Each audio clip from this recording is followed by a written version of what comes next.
Hi, everybody. Welcome to DC News Now's primary election night special. I'm Chris Flanagan. And I'm Susan Tran. For the first time in nearly 2 decades, Muriel Bowser's name is not on a DC ballot. And even more significant, the district will have a new delegate to Congress for the first time in 35 years, with Congresswoman Eleanor Holmes Norton not seeking re-election. She just turned 89 last week. Now, we have live team coverage all across the district as we follow these hotly contested races.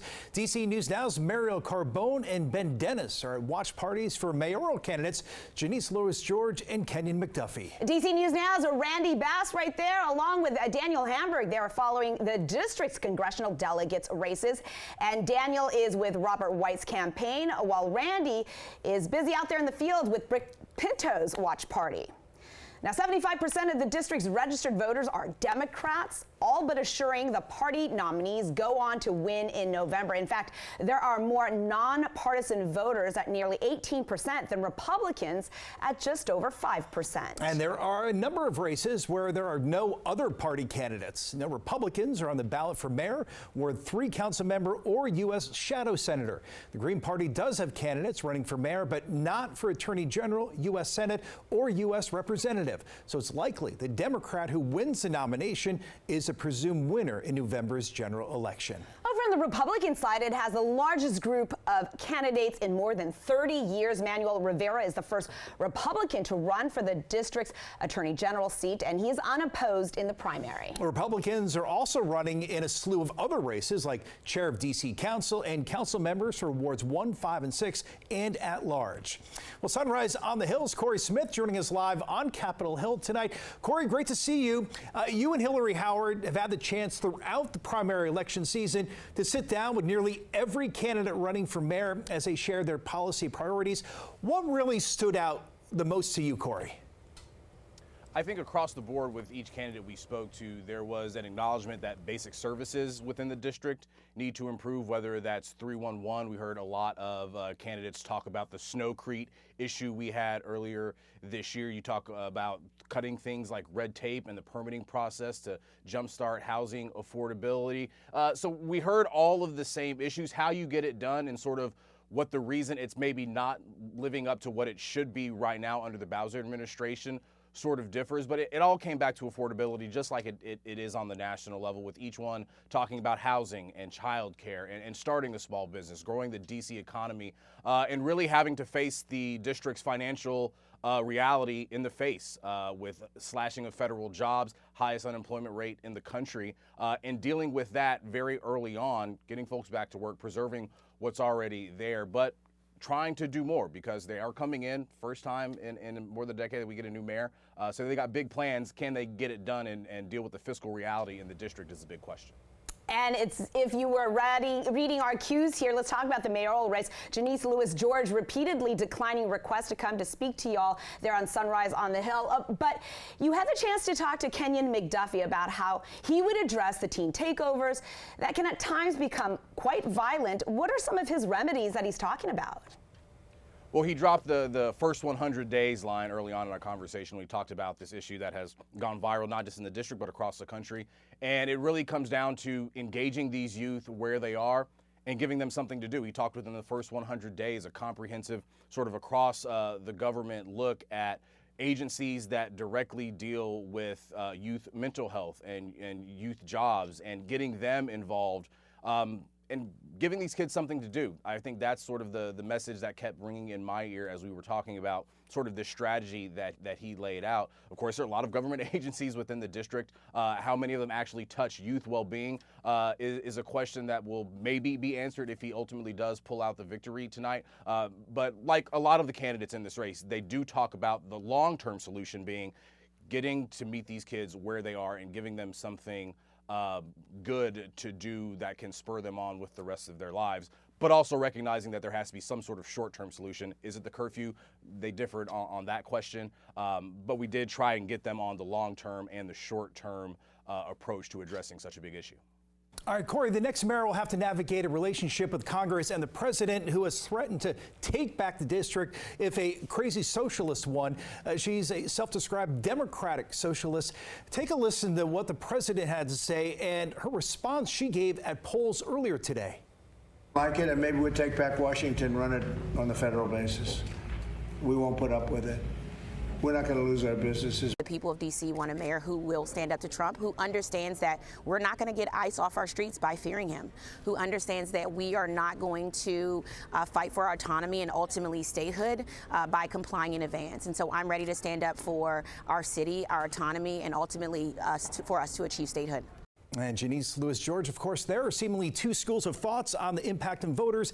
What do you think, Corey?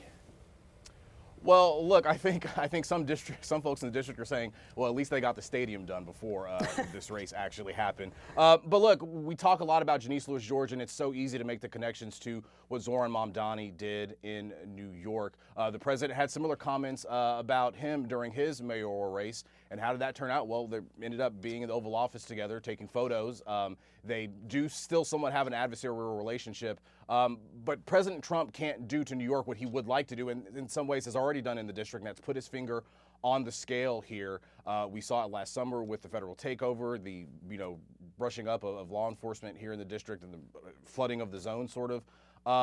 I think Janice Lewis George realizes that there is that delicate balance that she has to strike, knowing that he has so much power and the ability to impact everything from law enforcement in the district of public safety to the amount of jobs that people have. Because, look, D.C. Is struggling in terms of economic jobs and high unemployment, and the federal government is part of the reason for that. So she's going to have to sort of walk that fine line while also fighting for D.C. autonomy, because she knows that's what her voters want. They do want somebody who is going to stand up to the president. Can she walk that fine line, of course, if she ultimately pulls out the victory tonight? Yeah, the president certainly has an outsized weight and influence here in the district. Our Corey Smith from Sunrise on the Hill, thank you so much. Have fun, guys. Thanks. Appreciate it. All right, you bet. And for more political analysis and discussion, be sure to watch Corey and Hillary Howard on Sunrise on the Hill every weekday morning from 6 until 9 right here on DC News Now. Our team coverage continues now in the mayoral race. DC News Now's Ben Dennis is in Northwest over at Kenya McDuffie's election night watch party. But first, let's head right over to Marielle Carbone with the Janice Lewis George camp over at the Howard Theater. Marielle. Yeah, hi, Susan and Chris. We are inside the Howard Theater right now. You can hear a little quiet. The doors don't open here to the guests until 8:30, so a little bit to go until we see the crowds here. This is actually the same location that Janice Lewis George held her big kickoff when she officially announced she was running for mayor. She had a big event here for fundraising and really to announce her candidacy, so kind of full circle for her campaign here. Now, again, the doors open at 8:30. We are expecting to hear from some speakers starting at around 9:30, and then actually hear from the candidate maybe closer to 10:30. That all just depends on how the numbers are coming in. Now, Janice Lewis George, she is currently the council member of Ward 4. She is running this campaign as a Democratic Socialist and has really been putting a big focus on what she has called a people first campaign. Some of her big campaign promises: she's looking to bring 72,000 new units of housing here in the district, bring down the cost of childcare and make it more available to people all across the district. Also on safety, she is looking to do more community hubs and put safety and public safety in the realm of the community as opposed to youth curfews, which have been really a hot topic here in DC. Now today, she has been bopping around all different polling sites. You know, the polls just closed at 8 o'clock, so we'll see her over here later. As far as people we're expecting here tonight, a lot of union representation. We've seen a lot of the unions here in the area endorsing Janice Lewis George, the Washington Teachers Union, the DC Firefighters Association, as well as some of her council colleagues, Charles Allen, Robert White, Zachary Parker, Brianna Doe. So possibly we will be seeing them here as well. So it's expected to be a packed house here at Howard Theater, and we will be bringing you live updates throughout the night as we hear from those speakers as well as other supporters here in Northwest DC. That's the latest, guys. Back to you. All right, Marielle Carbone checking with you all night long. Meanwhile, DC News Now's Ben Dennis joining us live at Kenya McDuffie's election night watch party. That is at the Park at 14th in Northwest DC. And Ben, what's the mood like there at this hour? Hey, Hey there, yeah, a lot of money went into this race, and look at the clock. 10 minutes ago, the campaign, it was over. A lot of stumping on the campaign trail between these two perceived front runners, Kenny McDuffie and Janice Lewis-George. Former council member Kenny McDuffie voted this morning. He cast his ballot. I asked him who was underneath him in the ranking. He didn't quite go there. However, he is betting on his experience in City Hall, long indeed, as well as being a former prosecutor, a civil rights attorney, and also his messaging on affordability, housing, shored up for people who are trying to live long-term in the district, as well as law enforcement and safety. That's what he's betting on here. The recent Washington Post George Mason University poll had showed McDuffie trailing council member Lewis-George by 11 points heading into Election Day. He says, well, he's been low in the polls before Election Day before and still got elected. Still, the fourth-generation Washingtonian from Northeast says he's confident voters will embrace his vision, highlighting his long tenure, and also prepared to hold the baton after Mayor Muriel Bowser. Throughout the campaign, McDuffie focused heavily on affordability, promising housing should ultimately a city where working families can afford to stay. Everybody should be able to afford to live in Washington, D.C. So my appeal has been a vision that people can get behind, that really prioritizes their safety and affordability, making this city the most affordable city in America. Election officials have said, leading up to this consequential election for the very first new mayor in over a decade after Mayor Muriel Bowser, that the results here could take quite some time. Hours, days, and as McDuffie had said earlier today, he's expecting potentially upwards of a week. That's why patience is going to prove inevitable for anybody, not only us who are looking at these results, for these candidates who want to know if they're going to be the leader of the nation's capital. In Northwest, Ben Dennis, DC News Now.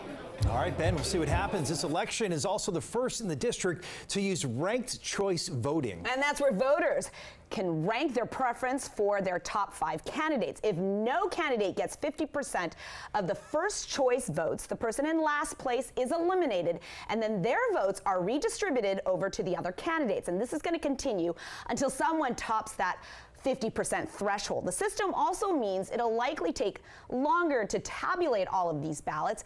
The board expects to have the first round done by Sunday and then continue with more rounds as needed. And more than 28,000 ballots have been dropped at box drops, more than 26,000 by mail, and nearly 14,000 people voted early.